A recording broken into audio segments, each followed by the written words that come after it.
ada serangan terkini yang ditujukan pada orang politik tetapi turut melibatkan grup CEO Felcra. Sebelum ni kita tahu bahawa ada sedikit isu yang melibatkan pengurusi Felcra. Kalau tuan-tuan sedia maklum bahawa sebelum ni Datuk Seri Ahmad Zahid Hamidi telah mengumumkan bahawa Datuk Ahmad Jazlan telah dilantik semula sebagai pengurusi Felcra. Itu dah jadi satu isu kerana tiba-tiba Yang Amat Berhormat Perdana Menteri telah pun mengumumkan bahawa pelantikan tersebut di hold ataupun di KIV terlebih dahulu. Ini ramai juga yang telah membuat banyak spekulasi sehingga kan hari ini kita tengok satu serangan yang saya rasa agak kasar daripada orang yang kita kenali sebagai blogger upahan yang telah pun dipecat daripada UMNO, iaitu Zahrin Mat Yassin, dengan melemparkan banyak tuduhan-tuduhan yang tidak benar ke atas pengurusi Felcra dan CEO Felcra. Jadi malam ni kita nak bersoal jawab berhubung dengan isu ni. Nampak gayanya ianya sedikit sebanyak memberi kesan dan orang mula salah tanggap kepada apa sebenarnya yang berlaku. Untuk makluman tuan-tuan, ketika kerajaan baru dibentuk, pada ketika itu saudara, banyak lantikan politik terdiri daripada lantikan-lantikan yang dibuat ketika zaman Tan Sri Muhyiddin Yassin menjadi Perdana Menteri. Ini kita kena faham. Jadi banyak lantikan politik ni terdiri daripada orang-orang Muhyiddin dan terpaksa dikekalkan oleh Datuk Seri Ismail Sabri. Kalau ada pun lantikan baru, mungkin Datuk Seri Ismail Sabri ada meletak orang-orang dia. Jadi pada ketika itu, gabungan kerajaan adalah terdiri daripada kerajaan bersatu, bergabung dengan Barisan Nasional dan bergabung dengan PAS serta Gerakan dan Perikatan Nasional. Ini kena faham. Tetapi selepas pilihan raya umum yang ke-15, kita dah ada kerajaan baru. Kerajaan baru ini dipimpin oleh PKR. Dalam dia ada Pakatan Harapan yang merupakan parti-parti komponennya, ada Amanah, ada DAP, dan ada Barisan Nasional yang dalam dia ada UMNO, ada MIC, ada MCA, ada PBRS, kemudian ada parti komponen lain seperti GPS di Sarawak, GRS di Sabah, ada KDM, ada Parti Bangsa Malaysia. So, ada juga yang bebas. Jadi sudah pastilah tuan-tuan, saudara, pelantikan CEO ataupun pelantikan politik ini perlu ditukar. Itu sebabnya Yang Amat Berhormat Perdana Menteri mengumumkan bahawa semua lantikan politik digugurkan berkuat kuasa serta-merta. Maknanya orang macam Datuk Seri Ahmad Jazlan, ahli parlimen, bekas ahli parlimen Machang yang juga merupakan Ketua Perhubungan UMNO Negeri Kelantan, secara automatik jawatan yang beliau sandang sebagai pengurusi Felcra tergugur, bukan kerana prestasi tak baik ke ataupun seperti mana yang diungkapkan oleh sang kelembai ni. Tak betul tuan-tuan, tak betul. Di negeri dah macam-macam fitnah dilemparkan. Lepas ni saya akan jawab satu persatu. Jadi saudara, sekarang ini Perdana Menteri bukan buat keputusan. Ini ramai orang juga beranggapan bahawa Perdana Menteri menghentikan pelantikan GLC terdiri daripada orang politik. Ini pun tak betul. Apa yang berlaku ialah semua lantikan politik diminta untuk mengosongkan kursi tersebut. Semua dikosongkan lah. So selepas ni Perdana Menteri akan berbincang dengan pengurusi-pengurusi parti komponen kerajaan perpaduan untuk buat pelantikan baru. Pelantikan baru sudah pastilah, kalau mengikut apa yang saya faham daripada hujah-hujah yang diberikan oleh Perdana Menteri, pelantikan baru bukanlah tak ada orang politik, bukanlah tidak dilantik orang politik. Yang ini kena jelas. Lantikan baru adalah, tuan-tuan, adalah terdiri daripada orang-orang, mungkin orang politik, mungkin orang profesional, tetapi mereka yang akan dipilih ini mestilah mempunyai kelayakan yang secukupnya. Bagaimana Perdana Menteri nak mengulas ataupun nak mengambil kira faktor kelayakan, ada jawatan kuasa yang memilih ke ataupun ada select committee, ini atas Perdana Menteri. Tetapi ada masalahnya, tuan-tuan. Ada fitnah-fitnah, antaranya Sang Kelebay mengatakan bahawa berlakunya penyelewengan, contohnya tentang apa ni, pembelian jentera. Yang ni dia menjadikan modal untuk mereka menyerang CEO, grup CEO Felcra dan juga Chairman Felcra. Pembelian jentera ni dia melibatkan deposit. Jentera ni banyak yang dibeli dan Felcra telah memutuskan, ini pun kena faham, ianya bukan keputusan yang dibuat oleh grup CEO ataupun Chairman Felcra. Sebab ianya diputuskan oleh Board of Director Felcra, apa tadi? Pembuatan Felcra Bekalan. Dia ada satu anak syarikat yang dipanggil Felcra Pembekalan dan Perkhidmatan Sdn Bhd. So maknanya Board of Director anak syarikat ni lah yang membuat keputusan. Sudah pasti kalau membuat keputusan ni, mereka dah buat due diligence terhadap syarikat-syarikat yang memberikan sebuah harga dan sebagainya. Dan mungkin Zahrin ni dia tak tahu tentang amalan profesionalisme apa ni badan korporat. Memang biasa untuk bila orang beli barang tu, memanglah nak kena bayar deposit. Ada orang bayar deposit 10%, ada yang bayar deposit 20%, ada yang bayar deposit 30%. Dan dalam konteks pembelian jentera yang dibuat oleh Felcra Pembekalan dan Perkhidmatan ini, mereka membayar deposit 25%. Ini satu benda yang bagi saya tak ada apa yang pelik. Kalau misalnya ada benda yang pelik, saya cadangkan kepada Zahrin ni, buatlah report SPRM. Buat report SPRM, biar SPRM masuk dan siasat. Kerana yang menjadi grup CEO ni dah 30 tahun. 30 tahun berada bersama dengan Felcra.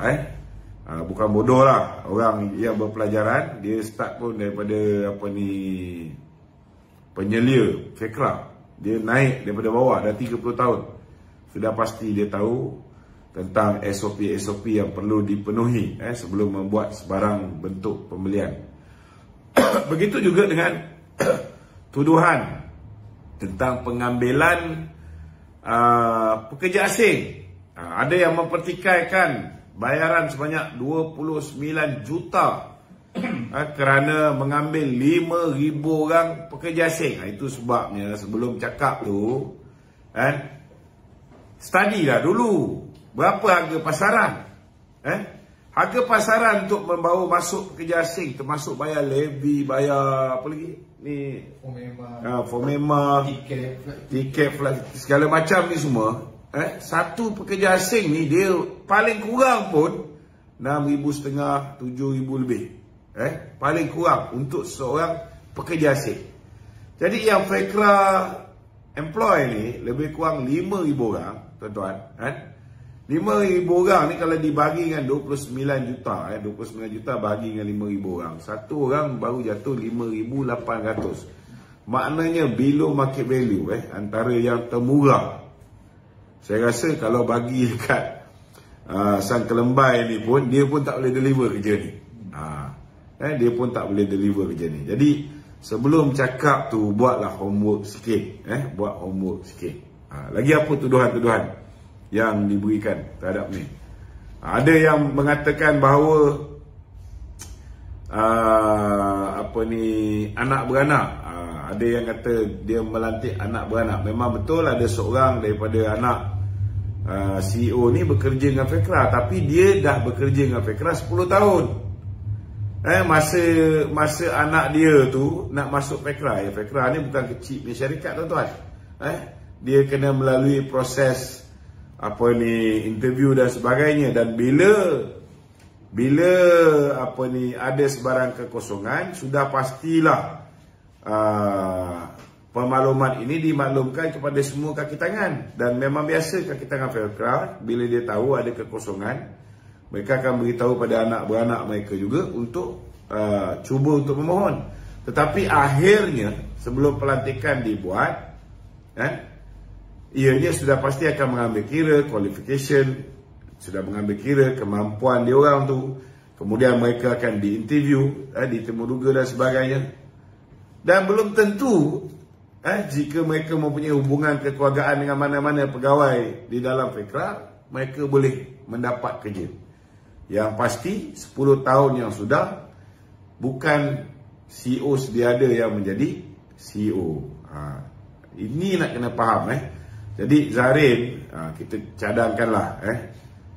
Kita sekarang dah bentuk kerajaan perpaduan. Kalau sebelum ni kita nampak dia ni mirip ke sebelah sana, lepas dia kena pecat. Sekarang dah duduk dalam satu kerajaan pun, nampak gayanya perangai lama dia ni tak habis lagi. Patutlah.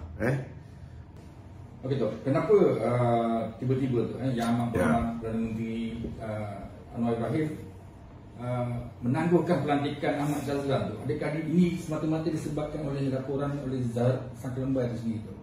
Tak ada kaitan. Sang Kelembai ni baru hari ni bercakap. Masa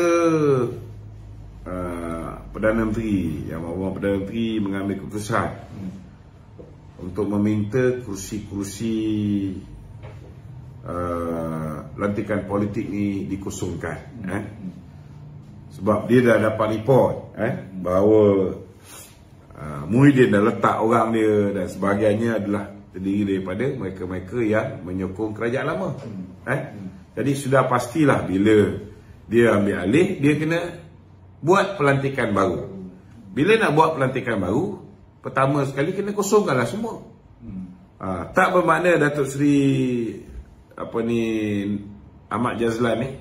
Ini pun nak kena betulkan ni.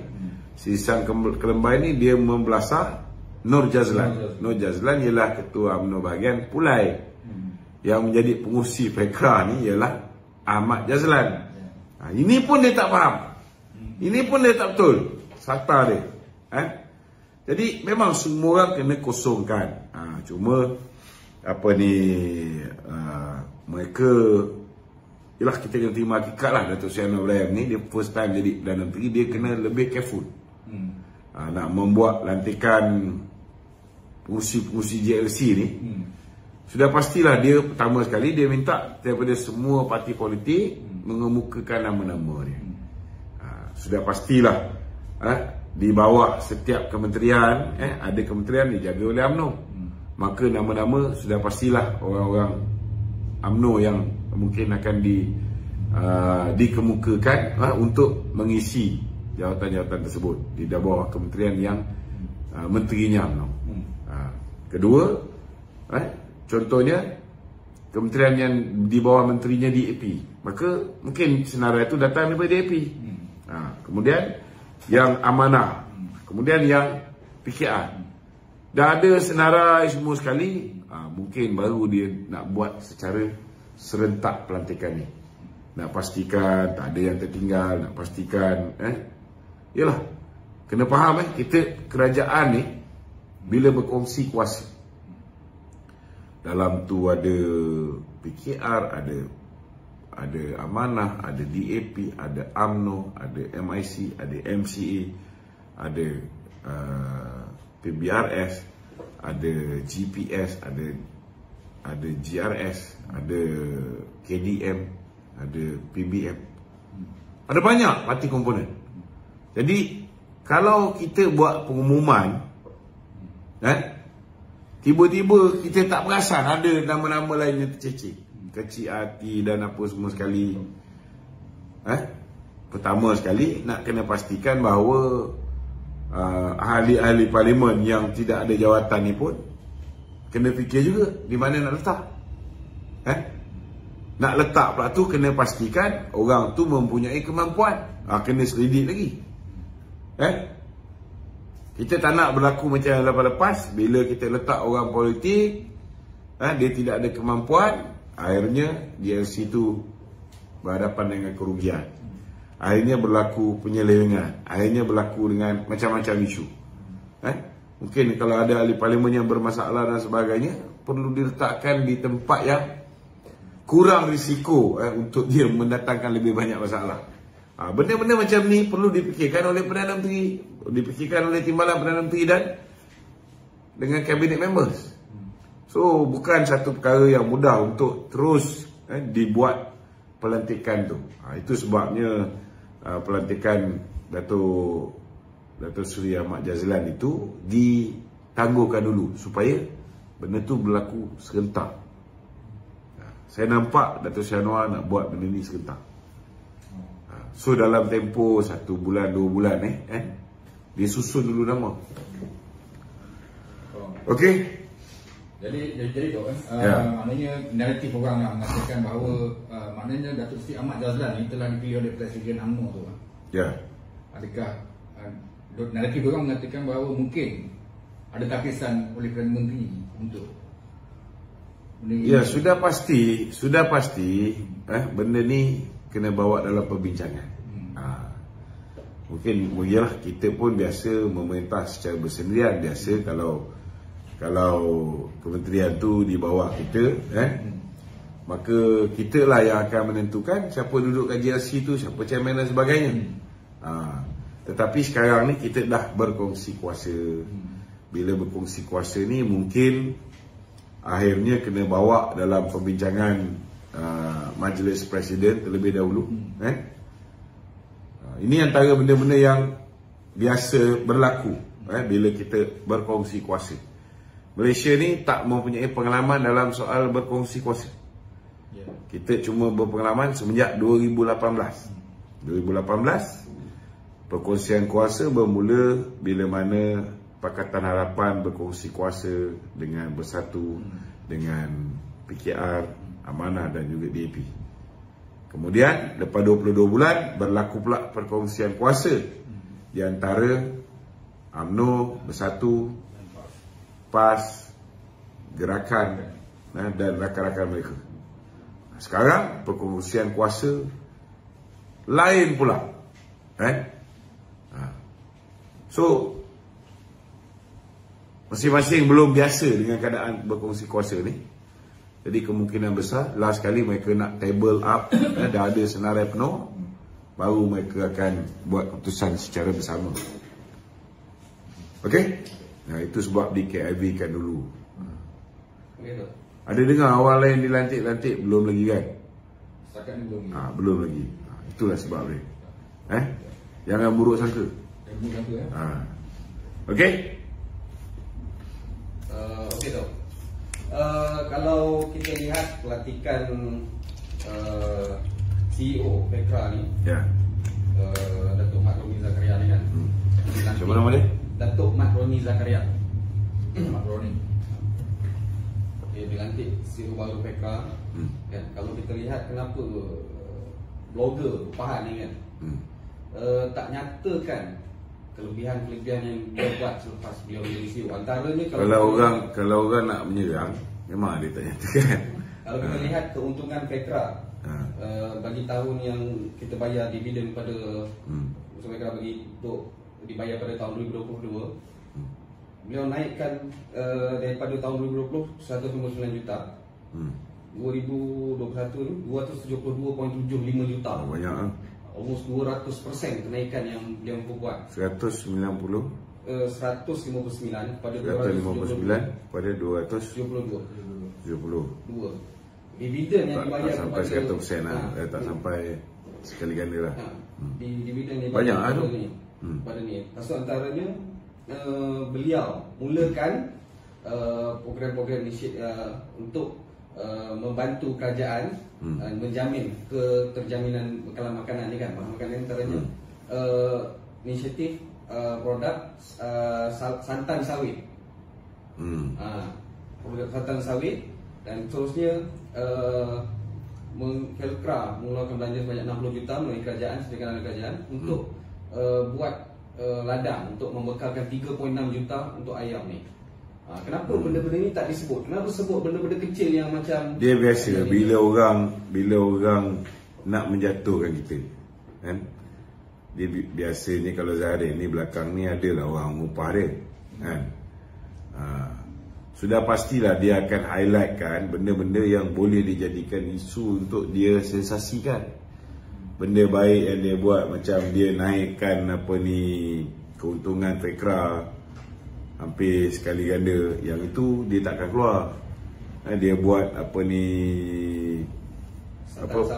santan sawit, penternakan ayam bagi memastikan jaminan bekalan makanan kita. Benda-benda yang positif yang dia buat sudah pasti tidak akan di-highlightkan. Dia akan highlightkan benda yang negatif lah. Sama juga macam dia bila dia serang Datuk Zahid, bila dia serang Datuk Najib. Benda baik yang Datuk Najib buat, benda baik yang Datuk Zahid buat, satu pun dia tak cerita. Dia cerita yang negatif je, kan? Blogger upahan macam tu lah. Begitu. Kalau kita lihat timeline duration serangan ni berlaku selepas daripada Datuk Zahid umumkan pelantikan semula. Datuk Zahid umumkan pelantikan semula Datuk Ahmad Jazlan sebagai pengurusi Petra. Adakah orang-orang di belakang dia ada kemungkinan besar ada orang biasanya lah, biasanya dia bukan hanya di dalam Petra, di dalam agensi kerajaan pun sama. Bila tukar kerajaan ni, kadang-kadang bila nak buang CEO, bila nak buang ketua pengarah, bila nak buang ketua Pusurujaya, kadang-kadang yang nombor 2, nombor 3 yang nak pasang badan tu yang buat kerja ni. Itu kita kena faham juga, kan? Memang biasalah benda ni, memang biasa.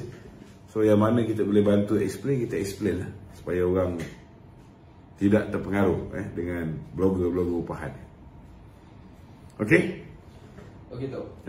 Ada juga tuduhan mengaitkan tentang CEO Petra ni ada tanah, suami keluarga dia ada tanah yang melibatkan Petra, maksudnya tanah usaha kelapa sawit ni kan. Tapi sekarang kita faham yang beliau ni, kita pun tak tahu daripada mana sebenarnya dia ni memang daripada bawah. Jadi bukan salah seorang keluarga yang dalam Petra punya, yang membangunkan Petra, masih bersama pengusaha-pengusaha Petra. Jadi kenapa disebarkan fakta tanpa buat check up, buat kena check dulu lah, kena check. Kita pun tak pernah dengar dia ni. Aku ada tanah Petra. Arwah bapak lu. Okey? Ada lagi? Okay, Dok. Kita isu lain lah. Ya. Kita nak ingat Datuk Seri Ahmad Zahid katakan seperti yang Datuk Wawa kata sebelum ni, Datuk Seri Ahmad Zahid ni anak jantan, kita takut tanding. Dan beliau umumkan semalam jawatan Presiden tidak dipertandingkan, terserah kepada perwakilan. Bagaimana maksudnya? Bukan, Datuk Zahid cakap beliau tidak ada masalah untuk jawatan Presiden dipertandingkan. Betul. Tak ada masalah. Tapi terpulanglah kepada perwakilan. Sebab ada pihak-pihak tertentu yang mengusulkan supaya jawatan presiden dan timbalan tidak dipertandingkan. Kan? Ini orang nak mengusulkan, kita tak boleh jadi kuku besi kata tak boleh. Yang mencadangkan ni pun dia ada dia punya perkiraan dia juga. Yang nak bertanding pun dia ada perkiraan dia juga. So dia mengatakan bahawa serah kepada perwakilan. Tapi macam saya punya pandangan, saya lebih setuju agar dipertandingkan. Lagipun saya tak nampak orang lain boleh menewaskan Dato' Zahid ni. Kalau zaman dia tak ada kuasa pun, Khairi Jamaluddin, Tengku Razali pun tak boleh menewaskan dia. Sekarang ni dah ada kuasa. Apa masalah? Dia bukan bacol macam Syambuddin lari tak cukup tanah. Dia mempertahankan. Dan ahli-ahli akal umbi kita ni tahu bahawa dia pun kena pendakwaan terpilih kerana dia tak mahu membubarkan UMNO dan tak mahu menyertai Bersatu. Sedangkan calon-calon yang nak lawan dia ni semua, ada yang proksi Syed Mokhtar, ada yang membantu Mahathir terang-terang. Nama lain tu tak berani nak announce lagi. Kita tengokkan je lah. Okey.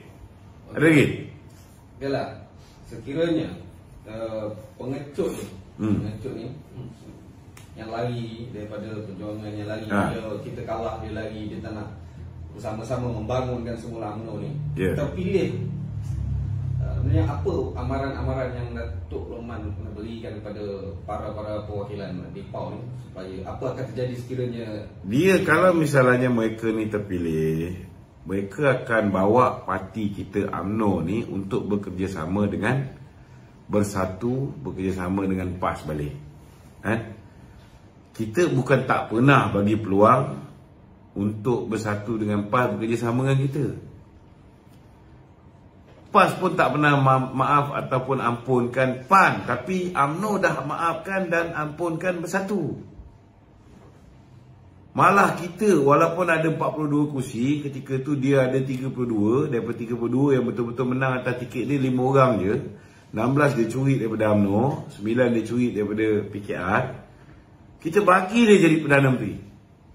Apa dia buat kat kita? Dia tikam kita.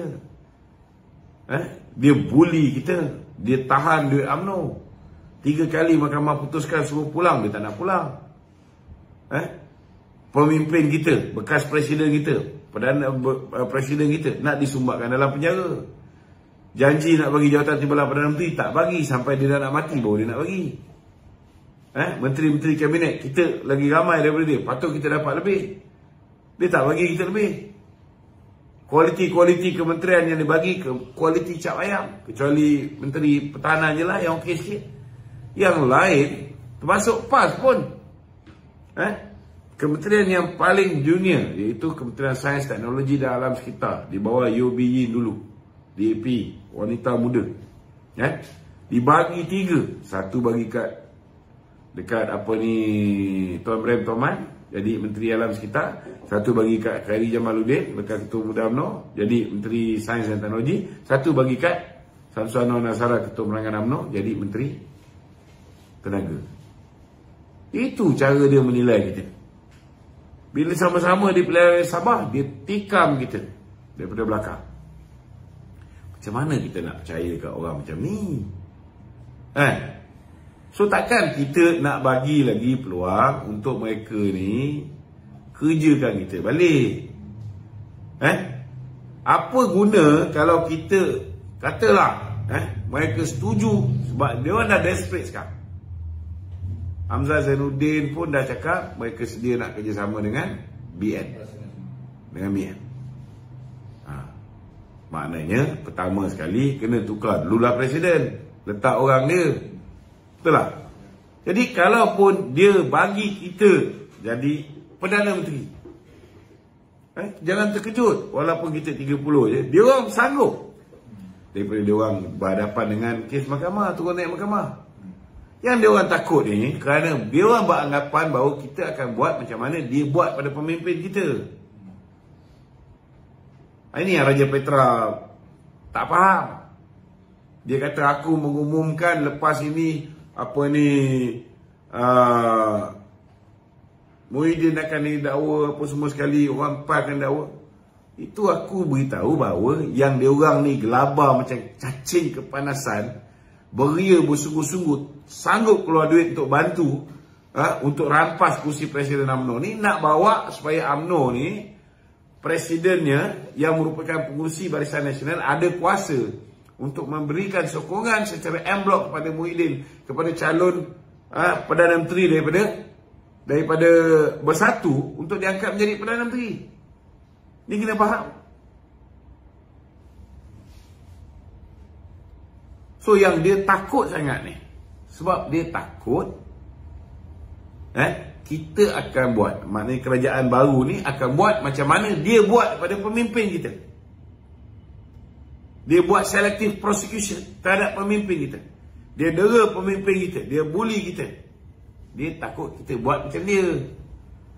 Yang ni Raja Petra tak faham-faham bahasa ni. Raja Petra lagilah bongok. Dia cakap dia ni menipu. Macam orang-orang yang dengar dia ni lembu agaknya. Dia boleh tulis dalam ruangan dia. Dia kata PKR kalah 1999 kerana mendengar nasihat aku. Siapa aku nak dengar nak apa ni? Aku ketua pemuda Johor je masa tu. Takkan nak dengar nasihat aku menyebabkan PKR tu kalah. Takkan orang yang menjadi penonton yang dengar dia ni tak boleh pakai otak fikir. Lepas tu dia kata UMNO kalah tahun 2018 pun kerana nasihat aku. Aku pengarah komunikasi Kementerian Kewangan. Takkanlah satu negara dengar aku punya nasihat korang. Lepas tu kalah 2022 pun kerana nasihat aku. Aku bukan ahli majlis kerja tertinggi pun. Dah kena apa? Dah kena pecat. Diberi peluang dapat masuk ahli UMNO balik pun alhamdulillah. Itu pun tak diberikan keahlian lama. Hari ini saya dah membuat permohonan rasmi saya kepada Datuk Seri Presiden UMNO supaya keahlian lama saya dikembalikan. Agak pertimbangkanlah. Pertimbangkanlah. Lepas tu yang paling bodoh sekali, dia kata aku suruh haramkan pertandingan presiden dan timbalan.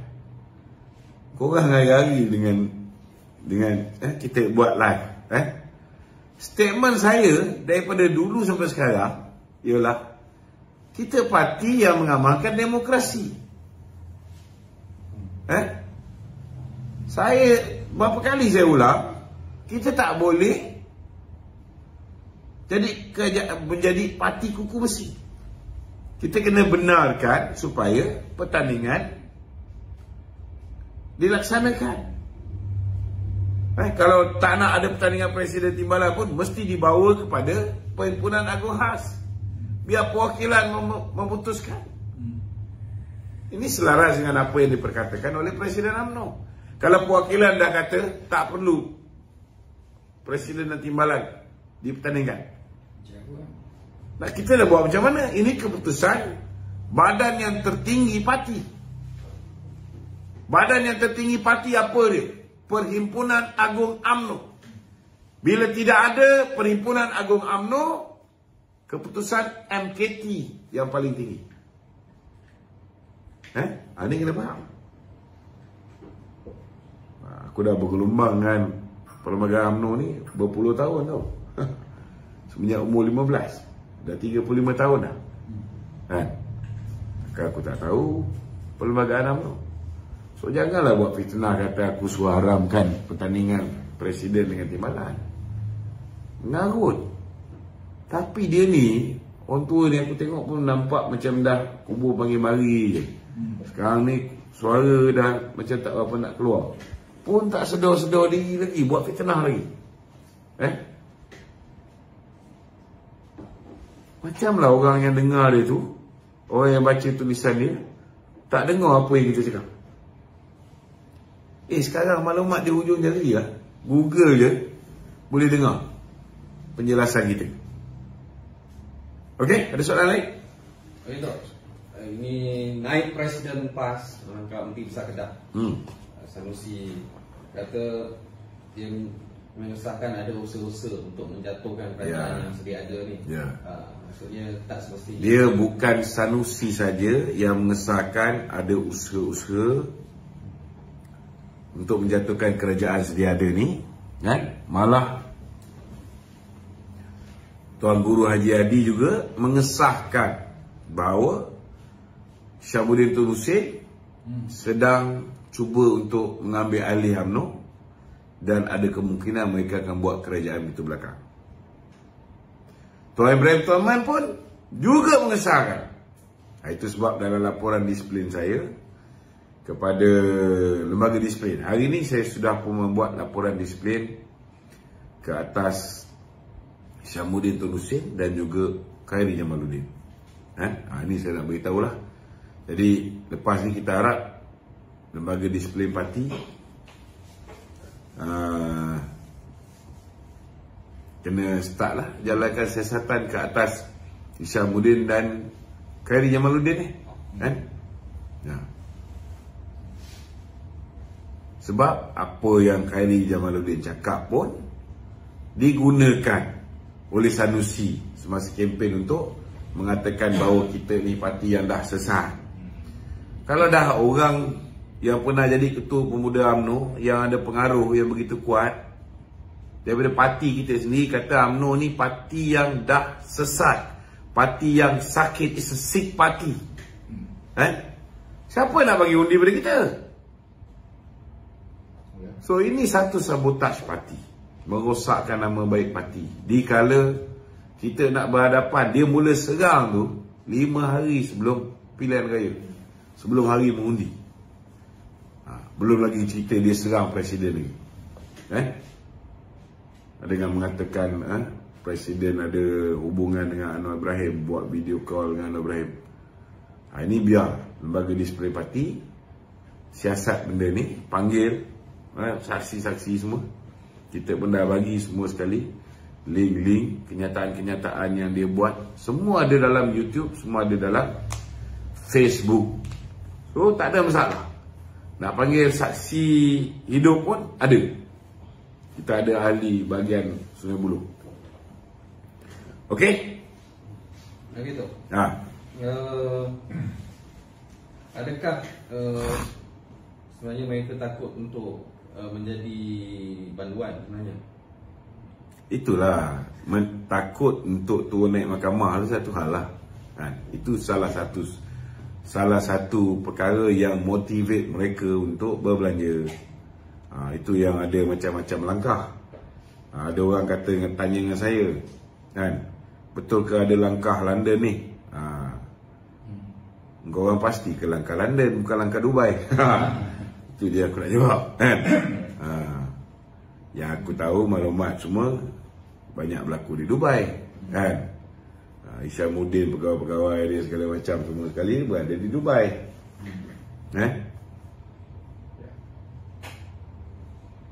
Okey. Okey, tentang tentang kes mahkamah UMNO itu, hari ini Tan Sri Syahrir Samad dibebaskan, tu. Alhamdulillah.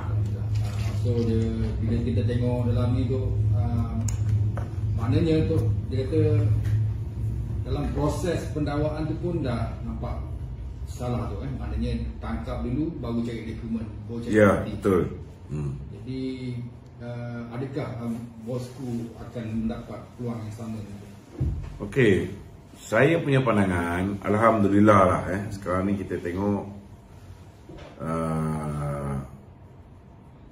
bukti-bukti yang jelas bahawa Mahathir dan Muhyiddin mengamalkan pendakwaan terpilih ni dah terpancar, daripada kes Datuk Seri Zahid, dia menang. Ini masa zaman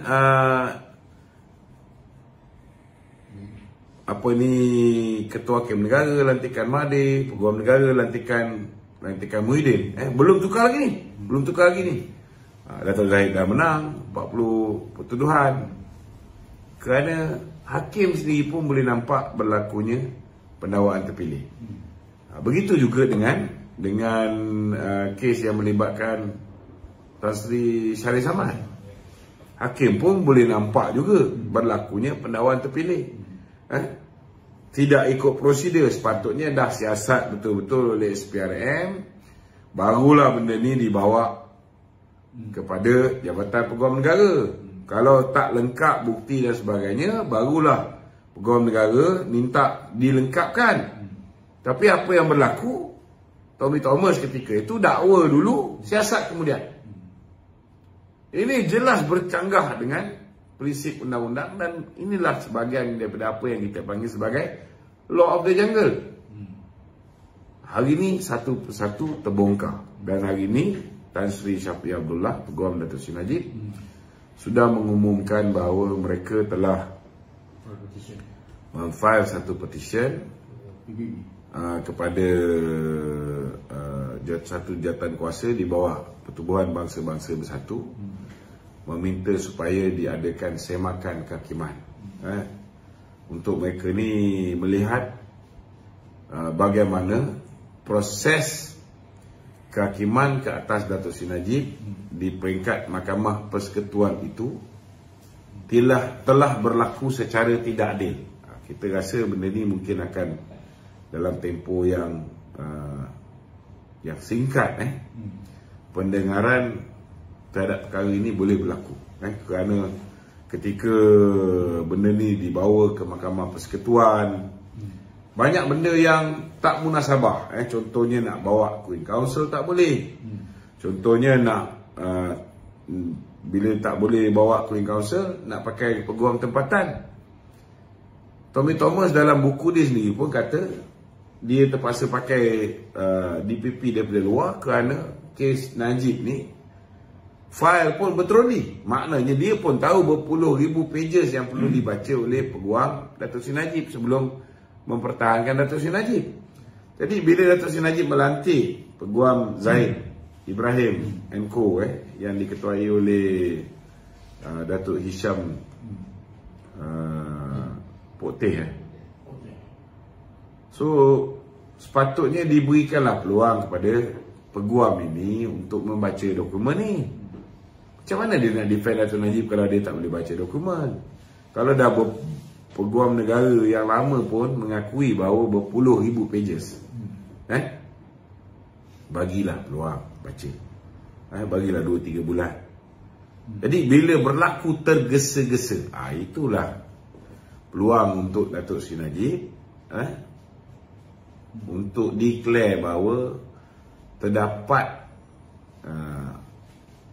salah laku dalam proses pengadilan yang menyebabkan perlu disemak sama ada berlakunya ketidakadilan dalam proses pengadilan. Dan ini pernah dilakukan oleh pemimpin negara lain.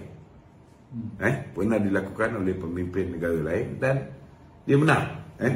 Jadi tak salahlah untuk Datuk Seri Najib mencuba kaedah ini sebelum 19 bulan Januari ni ada lagi satu semakan kehakiman ke atas keputusan yang dibuat oleh Mahkamah Persekutuan. Tapi masalahnya semakan kehakiman ini yang akan dipilih sekarang ni, hakim Mahkamah Persekutuan ni ada lebih kurang dalam 11 orang. 5 dah mengadili kes Datuk Najib. Dia orang ni dah tak boleh masuk dalam semakan kehakiman. So tinggal 6 orang. Daripada 6 orang ni 5 orang. Kita pun tak tahu dia orang ni macam mana. Yang pasti zaman Mahathir dulu semua lantikan-lantikan ni merupakan lantikan zaman dia. Jadi membawa perkara ni kepada Pertubuhan Bangsa-Bangsa Bersatu, jawatan kuasa khas ini, hak asasi manusia, bagi saya lah ini adalah satu cubaan untuk mendapatkan keadilan. Lebih-lebih lagi banyak bukti-bukti baru, bukti penglibatan Hakim Nazlan yang ditolak mentah-mentah, baik di Mahkamah Rayuan, baik di Mahkamah Persekutuan. Tak adil lah. Bagilah peluang. Orang macam Nik Faisal yang dituduh memasukkan duit ke dalam akaun Datuk Najib, orang ni pun tak diambil, jadi tidak dituduh di mahkamah. Orang yang mendapat 85 juta, Nik Faisal mau minta 5 juta US dollar daripada Tim Lesnar. Orang yang minta 85 juta daripada Jolo dapat 85 juta dalam akaun dia, Nur Muhammad Yaakob. Dia pun tak didakwa. Zeti 715 juta dalam akaun suami dan anak dia, dia pun tak didakwa. Jadi mana adil macam ni? The main culprit Jolo dapat 1.2 bilion US dollar. Dia langsung tak diambil keterangan, apatah lagi didakwa. So itu sebabnya hari ini kita harap adalah peluang untuk Datuk Seri Najib mendapat keadilan. Yang dia heret ni ialah proses pengadilan yang berlaku di Mahkamah Persekutuan, yang nampak tergesa-gesa, kelang kabut, nak cepat. Sebab apa? Okey. Dah gitu? Ya. Semalam Datuk Seri Anwar Ibrahim umumkan kerajaan tak campur tangan dalam isu kenaikan kadar faedah OPR ni. Itu kuasa pada bank negara. Ya. Tapi terdapat keresahan rakyat berkaitan. Ya, kita harap Datuk Seri Anwar Ibrahim dan kabinet walaupun betul kuasa itu terletak di tangan Governor Bank Negara, kita harap kerajaan kalau boleh lah, kalau boleh kena campur tangan. Kerana tahun ni je dah 3 kali, tahun lepas je 3 kali. 3 kali kita silap. 4 kali tu. 4 kali. Tahun lepas 4 kali. Dan setiap kali OPR naik,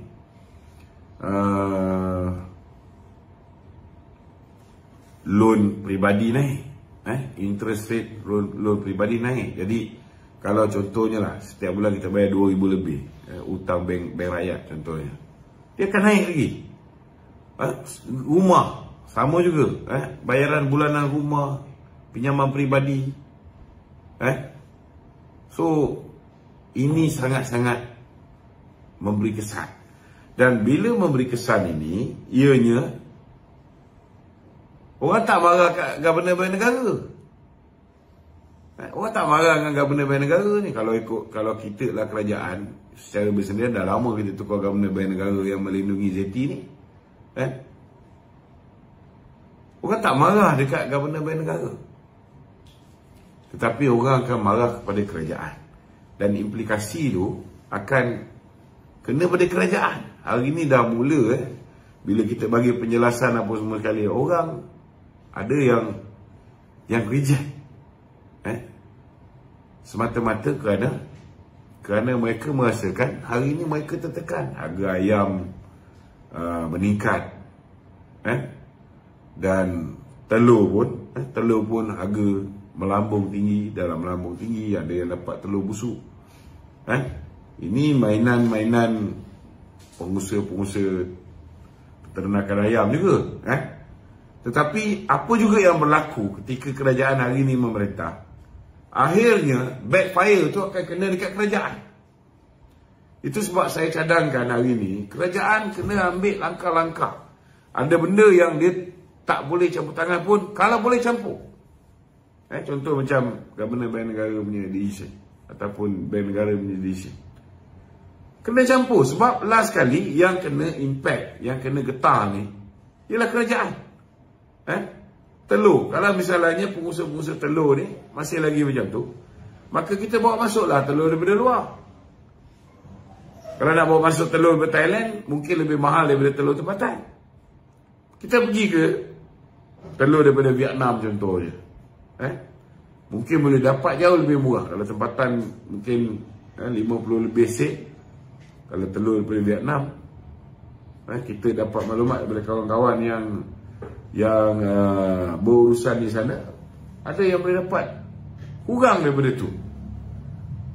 So kalaulah kerajaan boleh atasi masalah ni, harga telur lah umpamanya dapat dikurangkan sampai 3-40 sen satu biji, bukankah ini akan mendatangkan impak yang positif kepada imej kerajaan?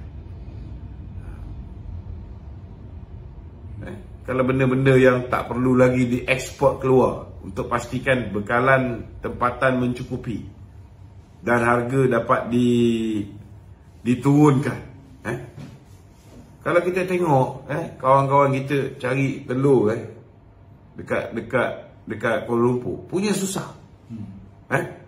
Tetapi telur yang daripada Malaysia ni senang je dapat kat Singapura. So macam mana benda ni boleh berlaku? So kalau perlu kita haramkan daripada telur tempatan ni dieksport keluar, haramkan. Haramkan. Dan kalau perlu kita berikan kebenaran untuk telur daripada Vietnam ke, untuk dibawa masuk, kita galakkan. Biar ada peluang perniagaan baru untuk usahawan-usahawan tempatan membekalkan telur daripada Vietnam. Cheaper. Jangan bawa masuk telur palsu sudah. Sekarang ni terlalu banyak telur palsu. Telur buatan. Telur pun orang buat. Aku pun pelik ada orang ni. Okey. Ada lagi? Begitu. Ya. Datuk Seri Anwar semalam maklumkan bahawa kepentingan kesihatan rakyat tu lebih utama daripada pelancongan. Alhamdulillah, kita dah cakap benda ni banyak kali. Kita mengharapkan supaya pelancong-pelancong, dan hari ini Datuk Seri Anwar mengumumkan bahawa tidak ada kompromi soal keselamatan rakyat. Maknanya walaupun kita nak pastikan sektor pelancongan kita hidup balik, walaupun kita nak pastikan bahawa kita punya pertumbuhan ekonomi dapat dijana, dapat ditingkatkan dengan kedatangan pelancong-pelancong daripada luar, tetapi Perdana Menteri hari ini menegaskan bahawa keutamaan akan diberikan dalam memastikan soal keselamatan. Dan bukan hanya pelancong-pelancong daripada China yang perlu dipastikan mereka ini menjalani saringan sebelum berangkat ke Malaysia dan setibanya ke negara ni, tetapi pelancong-pelancong daripada negara-negara yang mempunyai kadar jangkitan yang tinggi, contoh macam Amerika juga, turut akan berhadapan dengan tapisan yang ketat. Dan kita juga difahamkan bahawa ianya tidak bermakna bagi negara-negara lain ianya akan dilonggarkan. Maknanya tapisan untuk negara lain akan dilonggarkan. Tidak. Maknanya daripada semua pelancong daripada luar. Maknanya Perdana Menteri sudah pun memutuskan di dalam kabinet bahawa proses tapisan pelancong daripada luar ni akan diadakan dan akan diperketatkan untuk memastikan bahawa keselamatan rakyat akan dapat dijamin dan penularan wabak varian BF7 dan juga B52 ni akan dapat dikekang semaksimum yang mungkin.